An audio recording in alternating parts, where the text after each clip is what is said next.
여러분, 지난 한 주간 특별히 나눔과 환대의 사명을 기억하시고 잘 감당하셨는지요? 지난주에 나누었던 누룩의 비유를 통해서 우리가 깨달은 바가 있었습니다. 가루 서말 속에 넣어져서 그 모든 것을 부풀게 하는 누룩처럼 넓은 마음과 넉넉한 손길로 언제나 주님의 사랑을 전하고 모든 이들을 환대하는 하나님의 복된 사람이 다 되시기를 주님의 이름으로 축원합니다. 저는 그러한 마음으로 지난 주간 편지를 썼습니다. 이번 10월 한 달간 있게 될 전도 축제를 앞두고 기도하면서 다시 이 거룩한 주의 전에서 뵙고 싶은 분들에게 이 소식을 전하며 초대했습니다.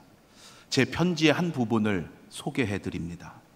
1888년 스크랜턴 선교사님의 선한 사마리아인의 정신으로 시작된 저희 교회는 올해로 창립 136년을 맞이하고 있습니다. 코로나19로 인해서 여러 어려운 상황도 있었지만 온 성도님들의 기도와 협력으로 모든 예배와 사역을 회복하였고, 올해는 하나님의 선교에 동참하는 교회라는 새로운 비전을 선포하고 복음의 사명을 감당하고자 힘차게 나아가고 있습니다. 제가 이 편지를 드리는 것은 하나님께서 주신 새로운 비전을 이루는 데에는 여러분의 동참이 반드시 필요하기 때문입니다.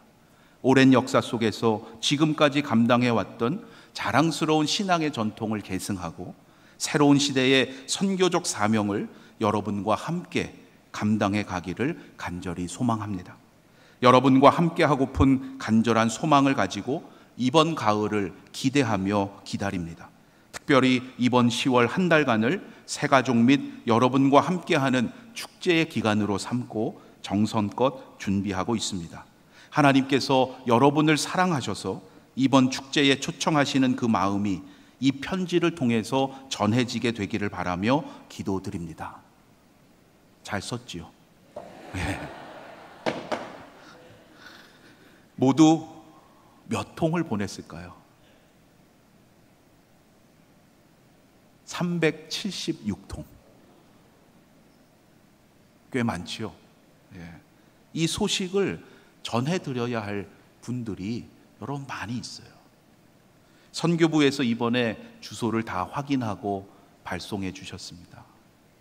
여기에는 코로나 이후로 아직도 방학 중에 계신 분들도 있고요, 여러 사정상 현재 교회를 떠나 계신 분들, 그리고 어려서는 교회 잘 나왔는데 성인이 되어서는 예배에 나오지 않고 있는 자녀들까지 다 들어 있습니다.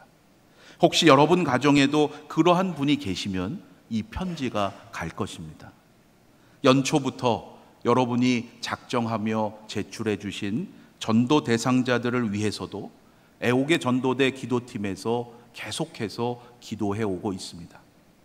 이제 다음 달에 계획하고 있는 전도 축제를 통해서 우리가 그 열매를 맺을 수 있도록 아현의 온 성도님들이 더욱 관심을 갖고 합력해서 기도하며 감당해 가야 할 줄로 믿습니다. 이 편지를 받게 될 한 사람 한 사람이 너무나 귀하고 소중한 사람입니다.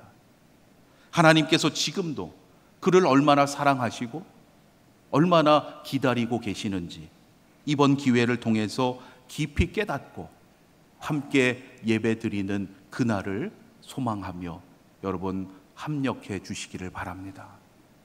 이러한 소망을 가진 우리에게 오늘의 말씀인 겨자씨의 비유는 더 큰 사명과 책임감을 갖게 합니다. 겨자씨 한 알도 결코 가벼이 여겨서는 안 되기 때문입니다. 겨자씨 한 알이 뭐와 같기 때문입니까? 천국과 같기 때문이에요. 예수님은 오늘의 말씀에서 천국은 마치 겨자씨 한 알과 같다 말씀하십니다. 여러분, 겨자씨를 직접 본 적이 있으신지요? 겨자씨에도 여러 종류가 있기는 한데요, 아마 대부분 검은색의 아주 작을 겁니다. 그 겨자씨가 심기어지면 싹이 나고 자라서 꽃을 피웁니다. 그런데 그 꽃이 노란색 유채꽃과 같아요.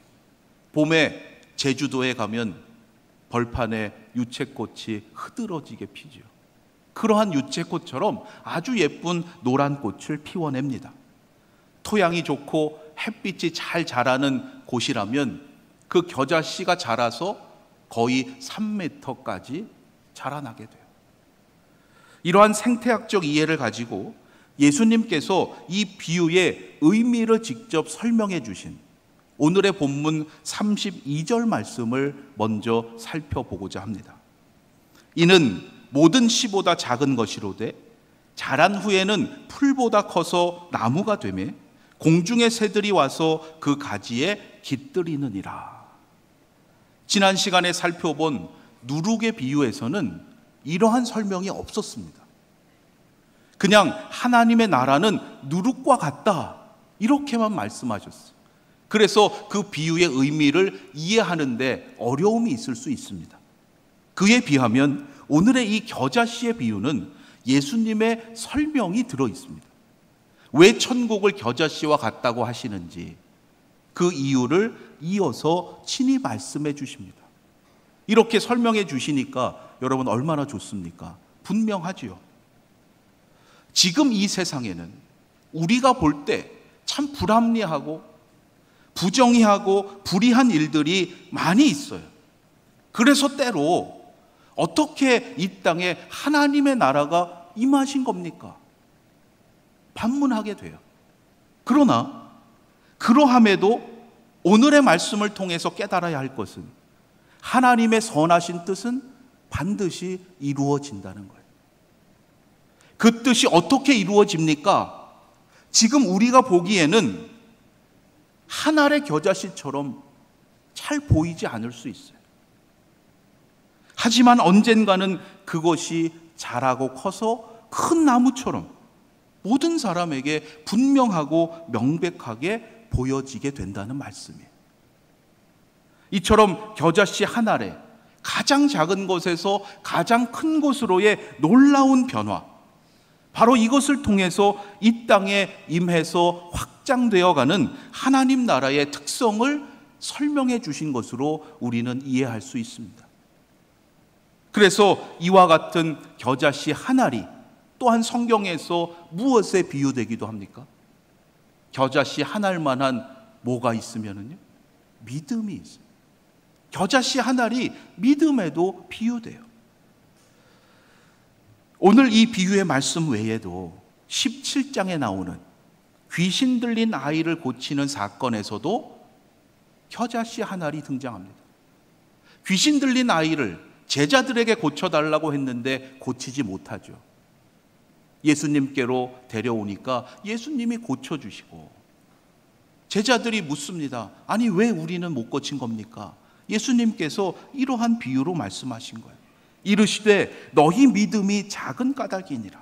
진실로 너희에게 이르노니 만일 너희에게 믿음이 겨자씨 한 알만큼만 있어도 이 산을 명하여 여기서 저기로 옮겨지라 하면 옮겨질 것이요 또 너희가 못할 것이 없으리라. 겨자씨 한 알은 가장 작은 것에서 가장 큰 것으로 변화되는 그러한 특성을 가지고 있습니다. 그러한 겨자씨 한 알처럼 우리의 믿음도 그러해야 하고 또한 하나님의 나라도 그러할 것임을 말씀하셨던 거예요. 그런데 참 아이러니하게도요, 예수님의 이 설명 때문에 도리어 이 비유의 말씀을 믿지 못하는 이들이 있습니다. 여러분 어떠셨습니까? 이 겨자씨의 비유 말씀을 그동안 읽으시면서 여러분 가운데 혹시 이거 참 이상한데? 어떻게 이럴 수 있지? 하는 생각을 가져본 적이 있으신지요? 그러한 이유는 크게 두 가지입니다. 하나는 겨자씨가 작기는 하지만 실제로 모든 씨보다 작은 것은 아니기 때문이에요. 작은 것을 뜻하기 위해서 예수님께서 겨자씨를 비유로 말씀하신 거죠. 그런데 생물학적으로 보면 겨자씨가 제일 작은 씨가 아닙니다. 씨에 대해서 잘 알고 계신 분이라면 이 말씀을 읽으면서 이거 아닌데? 금방 그러실 거예요. 겨자는 갓 종류이기에 갓씨앗이나 무씨앗과 거의 비슷합니다. 그것보다 작은 씨들이 여럿 있어요. 그럼 여러분, 성경이 틀린 겁니까? 어떻게 이해할 수 있을까요? 이것은 예수님 당시 1세기에 갈릴리 지역의 사람들에게 비유로 말씀하신 거죠. 그 시대에 그들이 알았던 곡식의 씨앗들보다는 겨자씨가 작은 거예요. 당시 그들에게 있어서 가장 적은 것으로 이해되는 그 겨자씨를 비유로 말씀하신 겁니다. 또 하나는 보다 더 심각할 수 있는 문제인데요. 예수님의 이 설명에서 겨자씨가 자라서 나중에 뭐가 된다고 말씀하십니까? 나무가 된다고 그러죠. 나무가 되매 공중의 새들이 와서 그 가지에 깃들이느니라. 그런데 여러분, 실제로는 겨자씨가 자라서 나무가 될 수 없어요. 겨자씨가 자라서 꽃을 피우고 열매를 맺으면 새들이 날아와서 그 열매를 쪼아 먹기는 합니다. 그 모습. 그런데 여러분, 그것을 풀보다 커서 나무가 된다, 이렇게 말할 수 있을까요?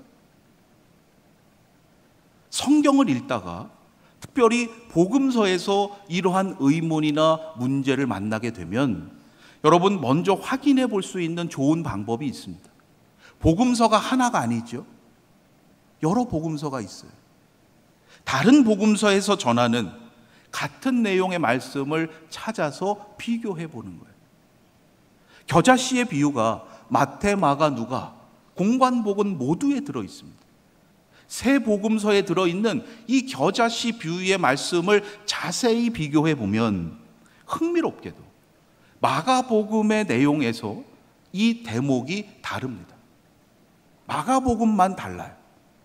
마가복음 4장에 기록되어 있는데요, 이 비유의 말씀을 제가 봉독해 보겠습니다. 어떻게 다른지 잘 보시길 바라요. 또 이르시되 우리가 하나님의 나라를 어떻게 비교하며 또 무슨 비유로 나타낼까? 겨자씨 한 알과 같으니 땅에 심길 때에는 땅 위의 모든 씨보다 작은 것이로되 심긴 후에는 자라서 모든 풀보다 커지며 큰 가지를 내나니 공중의 새들이 그 그늘에 깃들일 만큼 되느니라. 겨자씨가 자라서 나무가 된다는 말이 있습니까? 없습니까? 없어요. 이게 생물학적으로 맞는 거예요. 풀보다 커지고 큰 가지처럼 자란다 라고만 되어 있어요. 이처럼 복음서 가운데 가장 먼저 기록된 마가복음에는 나무가 나오지 않습니다. 분명히 없어요. 그런데 오늘의 본문으로 읽은 마태복음에서는, 또한 누가복음에서도 겨자씨가 자라서 나무가 된다라고 말하고 있습니다.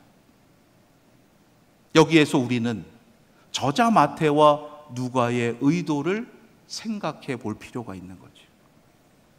생물학적으로는 분명 맞지 않습니다. 그러함에도 왜 이렇게 비유를 기록했을까요? 겨자씨가 나무가 되는 것은 생물학적 기적이나 생물학적 돌연변이 아니고서는 불가능한 일이에요. 겨자씨의 비유에서 이처럼 나무를 언급하고, 그래서 이 말씀을 듣는 이들로 하여금 무엇을 연상시키고자 했다는 거죠. 지난 주일 나누었던 말씀에서 그냥 가루가 아니라 가루 서말이라고 언급하신 의도가 있었죠. 그래서 창세기 18장에 기록된 아브라함의 환대와 나눔을 떠올리게 했던 것처럼 마태와 누가도 그러한 의도를 가지고 이 겨자씨의 비유에서 겨자씨가 자라서 나무가 된다라고 말하고 있는 거예요. 마태와 누가가 전하는 겨자씨의 비유에서 나무에 새들이 깃들인다는 이 표현을 통해서 당시 청중들이 알고 있었던 구약의 어떤 말씀을 떠올렸을까요? 구약 성경에 보면 적어도 두 곳에서 이러한 표현이 등장합니다. 하나는 에스겔서입니다. 에스겔 17장에 보면 앞으로 회복될 이스라엘에 대해서 선포하신 말씀이 있는데요, 그 가운데 이 표현이 나와요. 주 여호와께서 이같이 말씀하시되 내가 백향목 꼭대기에서 높은 가지를 꺾어다가 심으리라. 내가 그 높은 세 가지 끝에서 연한 가지를 꺾어 높고 우뚝 솟은 산에 심되 이스라엘 높은 산에 심으리니 그 가지가 무성하고 열매를 맺어서 아름다운 백향목이 될 것이요 각종 새가 그 아래에 깃들이며 그 가지 그늘에 살리라. 당시 그들에게 가장 좋은 나무가 바로 백향목, 레바논의 백향목이었어요. 그 나무처럼 된다는 거예요. 온전한 이스라엘의 회복을 선언하신 말씀이죠. 또 하나는 다니엘서입니다. 다니엘 4장에 보면 바벨론 느부갓네살 왕이 꿈을 꾸는데 두 번째 꿈에 바로 이러한 표현이 등장합니다. 내가 침상에서 나의 머릿속으로 받은 환상이 이러하니라. 내가 본즉 땅의 중앙에 한 나무가 있는 것을 보았는데 높이가 높더니 그 나무가 자라서 견고하여지고 그 높이는 하늘에 닿았으니 그 모양이 땅 끝에서도 보이겠고 그 잎사귀는 아름답고 그 열매는 많아서 만민의 먹을 것이 될 만하고 들짐승이 그 그늘에 있으며 공중에 나는 새는 그 가지에 깃들이고 육체를 가진 모든 것이 거기에서 먹을 것을 얻더라. 모든 씨보다 작은 그 겨자씨가 자라서 이처럼 아름다운 백향목이 되고 그 높이가 하늘에 닿을 만큼 큰 나무가 되면 좋겠다. 그 바람을 가지고 지금 마태와 누가는 그것을 기대하며 이 겨자씨의 비유를 기록했던 거예요. 그렇게 된다면 더 많은 이들이 찾아와서 그 나물 그늘에 쉴 수 있을 것이고 많은 열매들을 함께 더불어 먹을 수 있겠으니 여러분 얼마나 좋다고 생각이 들어요. 그런데 여러분 잘 생각해 보십시오. 그러한 기대가 과연 예수님께서 겨자씨를 비유로 설명하신 천국의 모습일까요? 사람들이 보기에 좋은 레바논의 백향목처럼 보기에 번듯하고 크고 멋져 보이는 그러한 곳이 천국일까요? 만일 그렇게 설명하시고자 했다면 처음부터 천국은 레바논의 백향목과 같다 말씀하시면 됩니다. 그러나 그렇게 말씀하지 않으셨잖아요. 분명 예수님은 천국을 너무나 작고 보잘것 없어 보이는 겨자씨와 같다고 말씀하셨어요. 겨자는 예로부터 쓸모가 많은 식물이었습니다. 그러나 우리가 잊지 말아야 할 것은 겨자는 분명 잡초예요. 잡초인 겨자의 씨를 예수님은 비유로 말씀하시면서 비유 속에 한 사람이 어떻게 하고 있다고 말씀하고 계십니까? 우리는 그 상황에 보다 주목할 필요가 있어요. 오늘의 본문 31절을 여러분 주의해서 한번 보시길 바랍니다. 또 비유를 들어 이르시되 천국은 마치 사람이 자기 밭에 갖다 심은 겨자씨 하나 같으니 그랬어요. 그러니까 예수님이 비유로 말씀하실 때는 항상 어떤 상황을 말씀하십니다. 여러분 그 상황에 보다 주의해야 돼요. 모든 씨보다 작은 겨자씨가 자라고 크게 된다는 것 물론 중요한 의미이지만 여러분 그것만 알면 안 되는 거예요.